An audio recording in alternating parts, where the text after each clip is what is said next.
അസ്സലാമു അലൈക്കും വറഹ്മത്തുള്ളാഹി വബറകാതുഹു. പ്രവാചകൻ മുഹമ്മദ് നബിയോടുള്ള സ്നേഹം പ്രകടിപ്പിക്കുന്നത് ഇസ്ലാമിൻ്റെ അടിസ്ഥാന പ്രമാണങ്ങളിലൊന്നാണ്. എന്നാൽ ഈയിടെയായി ഉത്തർപ്രദേശിൽ ഐ ലവ് മുഹമ്മദ് എന്ന മുദ്രാവാക്യം വലിയ വിവാദങ്ങൾക്കും സംഘർഷങ്ങൾക്കും വഴിവെച്ചിരിക്കുകയാണ്. എന്താണ് ഈ സംഭവം? എന്തുകൊണ്ടാണ് ഇത് ഇത്രയധികം ശ്രദ്ധ നേടിയത്? ഒരു ഇസ്ലാമിക വീക്ഷണകോണിൽ നിന്ന് നമുക്ക് ഈ വിഷയത്തെക്കുറിച്ച് മനസ്സിലാക്കാൻ ശ്രമിക്കാം. നബിദിനവുമായി ബന്ധപ്പെട്ട് ഉത്തർപ്രദേശിലെ കാൺപൂരിൽ ആരംഭിച്ച ഒരു പ്രചാരണമായിരുന്നു ഐ ലവ് മുഹമ്മദ്. പ്രവാചകൻ മുഹമ്മദ് നബിയോടുള്ള വിശ്വാസികളുടെ സ്നേഹം പ്രകടിപ്പിക്കാൻ വേണ്ടിയായിരുന്നു ഇത്. ഈദ് മിലാദുൽ നബി ഘോഷയാത്രകളിൽ ഐ ലവ് മുഹമ്മദ് എന്നെഴുതിയ ബാനറുകൾ ഉയർത്തുകയും മധുരപലഹാരങ്ങൾ വിതരണം ചെയ്യുകയും ചെയ്തു. എന്നാൽ ഈ ബാനറുകൾ ചില ഹിന്ദു സംഘടനകളുടെ എതിർപ്പിന് കാരണമായി. ഇത് ഒരു പുതിയ കീഴ്വഴക്കമാണെന്നും പ്രകോപനപരമാണെന്നും അവർ ആരോപിച്ചു. ഇത് പിന്നീട് ക്രമസമാധാന പ്രശ്നങ്ങളിലേക്ക് നീങ്ങുകയായിരുന്നു. ഈ വിവാദം ഉത്തർപ്രദേശിലെ ബറേലിയിൽ വലിയ സംഘർഷങ്ങൾക്ക് വഴിവെച്ചു. മൗലാന തൗഖീർ റാസ ഖാന്റെ നേതൃത്വത്തിൽ ഒരു പ്രതിഷേധ പ്രകടനം നടത്താൻ അനുമതി നിഷേധിച്ചതാണ് സംഘർഷങ്ങൾക്ക് കാരണം. വെള്ളിയാഴ്ച നമസ്കാരത്തിന് ശേഷം ഒരു വലിയ ജനക്കൂട്ടം തൗഖീർ റാസ ഖാന്റെ വീടിന് സമീപവും കോട്വാലി മസ്ജിദിന് പുറത്തും ഒത്തുകൂടി. പോലീസ് അവരെ പിരിച്ചുവിടാൻ ശ്രമിച്ചപ്പോൾ പ്രതിഷേധക്കാർ കല്ലെറിയുകയും വാഹനങ്ങൾ നശിപ്പിക്കുകയും ചെയ്തു. ഇത് പോലീസിനെ ലാത്തിചാർജ് ചെയ്യാനും കണ്ണീർ വാതകം പ്രയോഗിക്കാനും നിർബന്ധിതരാക്കി. പോലീസുകാർക്ക് പരിക്കേൽക്കുകയും മൗലാന തൗഖീർ റാസ ഖാനെ അറസ്റ്റ് ചെയ്യുകയും ചെയ്തു. ഈ സംഭവങ്ങളെ സർക്കാർ ഒരു സൂക്ഷിച്ചുള്ള ഗൂഢാലോചന എന്ന് വിശേഷിപ്പിച്ചു.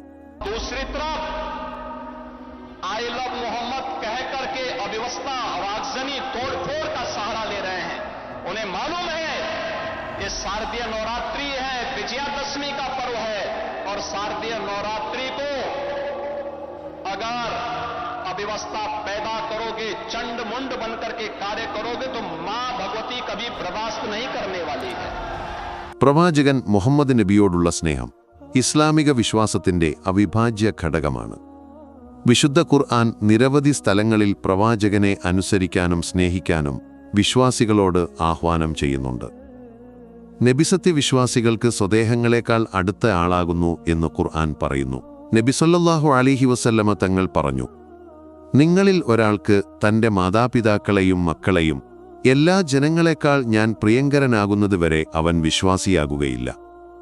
ഈ സ്നേഹം വാക്കുകളിലൂടെയും പ്രവൃത്തികളിലൂടെയും പ്രകടിപ്പിക്കേണ്ടത് ഒരു വിശ്വാസിയുടെ കടമയാണ്.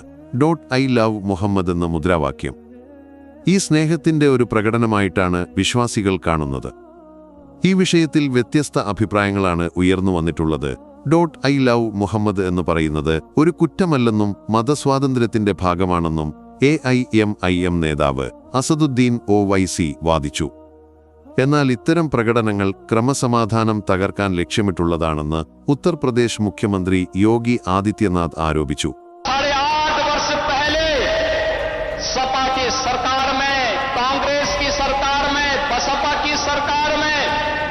इन उपद्रवियों को सरकार अपने आप बुलाती थी, नाक रगड़ती थी, इनके सामने नतमस्तक होती थी, इनको लूटपाट करने की, बेटी की सुरक्षा के साथ खिलवाड़ करने की, व्यापारिक प्रतिष्ठानों में आग लगाने की छूट देती थी, गरीबों की जमीनों पर, सरकारी जमीनों पर कब्जा करने की छूट देती थी.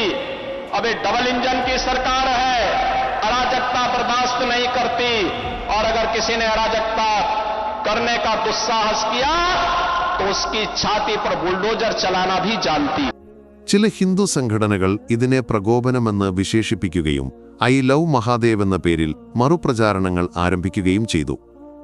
ഈ സംഭവങ്ങൾ സമൂഹത്തിൽ കൂടുതൽ ഭിന്നത വളർത്തുന്നതിന് കാരണമായിട്ടുണ്ടോ എന്നും നാം ചിന്തിക്കണം. പ്രവാചകനോടുള്ള സ്നേഹം ഇസ്ലാമിക വിശ്വാസത്തിൽ വളരെ പ്രധാനമാണ്. എന്നാൽ അത് സമാധാനപരവും സാമൂഹിക ഐക്യം നിലനിർത്തുന്നതുമായ രീതിയിൽ പ്രകടിപ്പിക്കേണ്ടത് അത്യാവശ്യമാണ്.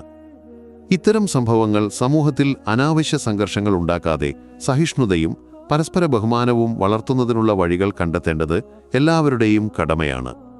ഈ വിഷയത്തെക്കുറിച്ച് നിങ്ങളുടെ അഭിപ്രായങ്ങൾ കമന്റ് ബോക്സിൽ പങ്കുവെക്കുക. ഇൻഷാ അല്ലാഹ് മറ്റൊരു വിഷയവുമായി വീണ്ടും കാണാം.